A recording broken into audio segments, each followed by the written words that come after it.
করছিল। এখন তো মানুষ সেগুলো সহ্য করবে না। নতুন করে জামাতের আমির কয়েকদিন আগে বললেন আমরা মুক্তিযুদ্ধে অংশগ্রহণ করিনি, আমার এক পাকিস্তান রাখতে চেয়েছেন, এটা বড় কিছু না, এটা আমরা সহ্য করবো? লাঠি দিয়ে পিটাচ্ছে, এটা নিরীহ ছেলে জীবন বাঁচার জন্য।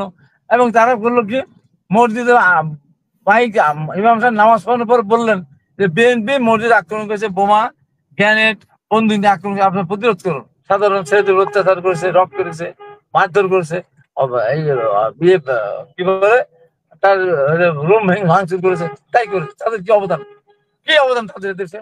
তারা এদের সামনে যুদ্ধ করেছে, কি অবদান এদের? তারা একটা কাজ দেখা কথা, ও হুঁশিয়ার দেওয়ার কে এমন শক্তি অর্জন করছে নাকি?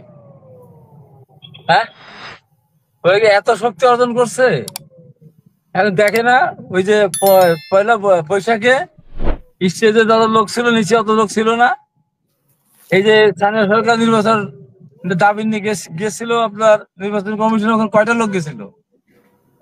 কয়টা লোক গেছিল? মুখে বড় বড় লেকচার মারলে হবে? কথা হলো যে সংযত হয়ে কথা বলতে হবে। ওনারা এবার উল্টা উল্টা ধমক দিচ্ছে, ধমক দেয় ওরা। ওরা দেশের মতো কথাবার্তা, আমরা তো ছাত্ররা ছিলাম, ওদের জন্মের পূর্বে আমরা ন্যাশনাল হিরো ছিলাম। ও জন্মের পূর্বে ওরা আমাদের সাথে কথাবার্তা বলতে গেলে ধমক হিসেবে কথা বলে, যে মোটেই শোভনীয় না। আমরা ছোটদের আদর করবো, বড়রা আমাদেরকে সম্মান করবে, তা না কথা বলে কি একবার রক চটিয়ে একদম গলা রকটা টেনে মানে ছিঁড়ে গেল, এরকম করে বল ধমক দেয়। বিএনপি ধমক খাওয়ার দল। আওয়ামী লীগের মতো একটা সংগঠন দীর্ঘদিন ধরে এগুলো অত্যাচার নির্যাতন করে, জেলে পড়ে, ইলেকট্রিক শক দিয়ে ইতে নিয়ে রিমান্ডে নিয়ে পিটায় বাড়িঘর ছাড়া করে লক্ষ লক্ষ বিএনপির কর্মীরা তারা এখন পর্যন্ত আছে। আর সেই বিএনপিকে দেয় সমস্ত ছেলে ধমক। আমরা সংস্কারও চাই, নির্বাচনও চাই, বিচারও চাই, ওনারা নির্বাচন চায় না। আর জামাতের কথা যেটা বললেন, এটা বলতেই পারি আমি। জামাত ছিল 5 থেকে 7% তাদের সমর্থক, তারা বিএনপির সাথে একসাথে নির্বাচন না করলে তারা 3 সিটের বেশি পায় নাই কোনোদিন। 96 সালেও পায় নাই। তারপরে আপনার এই যে বিএনপির সাথে হয়তো আমরা 29টা পেলাম, তারা 2টা পেল। এখন সেই জামাত কি এত শক্তিশালী হয়ে গেছে? এত তাড়াতাড়ি মানুষ তার রাষ্ট্রীয় ক্ষমতা অবস্থা হচ্ছে। তারপরে জামাতের এখনকার যে কর্মকাণ্ড, মানুষ হয়তো ভুলে গিয়েছিল 71 সালের কথা, অনেকখানে ভুলে গিয়েছিল, বা ফ্যাসিস্ট সরকার ক্ষমতা ছিল, তার পতনের জন্য সবাই মিলে আন্দোলন করেছে, মানুষ সময় করেছিল। এখন তো মানুষ সেগুলো সহ্য করবে না। নতুন করে জামাতের আমির কয়েকদিন আগে বললেন আমরা মুক্তিযুদ্ধে অংশগ্রহণ করিনি, আমার এক পাকিস্তান রাখতে চেয়েছেন, এটা বড় কিছু না, এটা আমরা সহ্য করব? সহ্য করবো আমরা? যারা পাকিস্তানকে এক রাখতে চেয়েছিল, যারা পাক হানাদার বাহিনীর সহযোগী ছিল, যারা রাজাকার সৃষ্টি করেছিল, যারা শান্তি কমিটি সৃষ্টি করে মা বোনদের পাকিস্তানের হাতে তুলে দিয়েছে, এক পাকিস্তান রাখতে যারা চেয়েছিল, তাদের হাতে বাংলাদেশ নিরাপদ? বাংলাদেশ তাদেরকে ক্ষমতা নিয়ে আসবে? পানি কিন্তু অনেক দূর গড়ায় গেছে। এক কথায় আমরা এক পাকিস্তান রাখতে চেয়েছিলাম, 30 লক্ষ মানুষ জীবন দিয়েছে, 30 লক্ষ মানুষ জীবন দিয়েছে। আর উনি এতদিন পর বলতে আমরা এক পাকিস্তান রাখতে চেয়েছিলাম। এক পাকিস্তান রাখতে গিয়ে এই সমস্ত হত্যাকাণ্ডের দায় স্বীকার তাদের তো বর্তাবে তো, যে এই যে 30 লক্ষ মানুষ মারা যাক, বাড়িঘর পুরলো, জ্বালা পড়ে, দায় তাদের নিতে হবে না? এক পাকিস্তান রক্ষা করতে গিয়েছে, নিজে স্বীকার করেছে, এই সমস্ত জিনিস আসবে তো। আপনি অস্বীকার করতে পারবেন? আমি ফ্যাসিলিটি যেমন বিচার হচ্ছে, সেই বিচার মানুষ উত্থাপন করে যে 71 গণহত্যার বিচার হতে হবে, তাদের বিচার আদায় নিয়ে আসতে হবে, তখন কোথায় যাবেন আপনি? কথা বলতে হবে, হিসাব করে বলতে হবে তো। তার মনে ক্ষমতা রয়েই গেছে, এই ক্ষমতা থাকবে না তো। মানুষের ওই ওই ওই সস্তা মানুষের বেহেস্তের টিকিটও কিনবে না, আর নকল টিকিট বেহেস্তে যাওয়া যাবে না। মানুষকে ভুল বুঝানো যেতে পারে কত দূর। ইদানিং তারা যা শুরু করে মিথ্যাচার কথা বলে, একটা দল এক টোটালি মিথ্যা কথা বলে। আমার ওখানে একটা ঘটনা ঘটলো, ছোট্ট একটা ঘটনা। অভিভাবক সদস্য নির্বাচনের ফর্ম নিয়ে আমাদের ছেলেরা 3টা কেটেছিল, ওনারা বলছে পরে আপনার অন্য একটা নেন, আমাদের পার্শ্ববর্তী একটা বাংলাদেশ নিয়ে নি।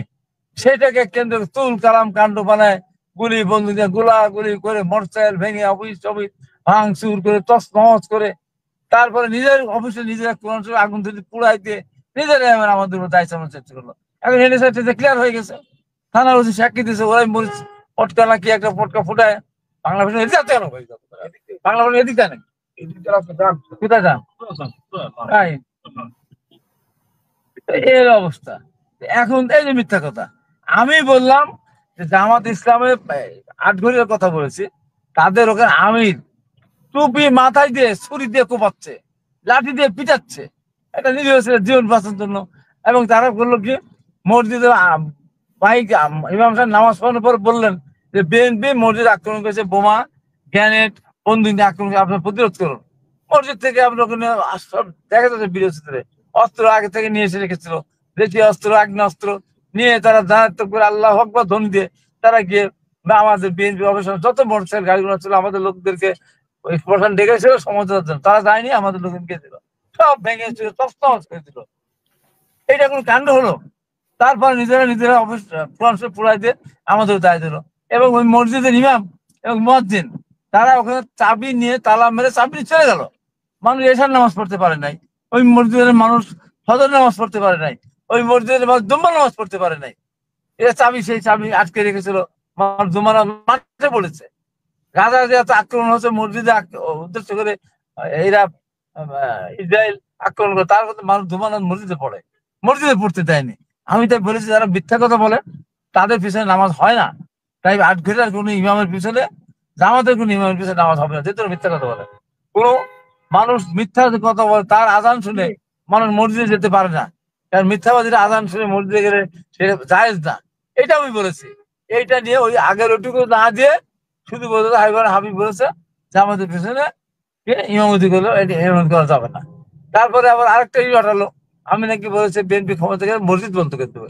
আমি বলি নাই, আমি বলেছি এই কথা বলে থাকলে আমাকে ধরে নিয়ে যান, মানুষের সামনে গিয়ে আমাকে জীবন্ত কবর দিয়ে যান, যদি এই কথা বলে থাকি। এই যে মিথ্যা থাকে, একটা দল মিথ্যা কথা বলে তার কত দূরে এগোতে পারে বলুন তো আপনি? এই যে আপনার শেষ করি এরশাদ বিরোধী আন্দোলন আমরা করেছিলাম, আমি তখন নেতা ছিলাম, আমি সর্বোচ্চ নেতা ছিলাম, শুরু করেছিলাম শেষ করেছি আমি। তো কই একটা জামাতে যদি কেউ আহত হয়ে থাকে কোনদিন মিছিল করতে গিয়ে পায়ে পায়ে ধাক্কা লেগে লক উপড়ে গিয়ে থাকে, আমি সব আমার কথা ফেরত দেবো। একটা মনে হতো না, যখন হরতাল ছেড়ে দিকে এসে চারিদিকে লোকজন মিলে একটা মিছিল, নিরাপদ একটা মিছিল করতো। এই ছিল 9 বছরের আন্দোলন। তারা এখানে শুধু নিজেদের দলকে প্রতিষ্ঠিত করার জন্য বিশ্ববিদ্যালয় ক্যাম্পাসে সাধারণ ছেলেদের অত্যাচার করেছে, রক করেছে, মারধর করেছে, বিয়ে কি বলে তার রুম ভাঙচুর করেছে। তাই করেছে, তাদের কি অবদান? কি অবদান তাদের দেশে? তারা এদের সামনে যুদ্ধ করেছে, কি অবদান এদের? তারা একটা কাজ দেখা, এই কাজটা আমরা করেছি জামাতের উপকার করা ছাড়া সাধারণ মানুষের কোন কাজটা তারা করেছে বলেন তো? একটা কাজ দেখান তো।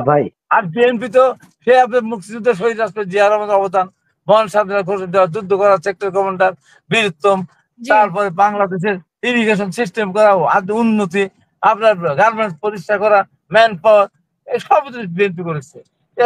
পদক, আমাদের আমাদের এত অবদান আছে, তাদের কোন অবদান আছে বলেন তো? তারা ক্ষমতা যাবে কোন কারণে? মানুষ কেন তাদেরকে ক্ষমতা দিবে বলেন তো আপনি?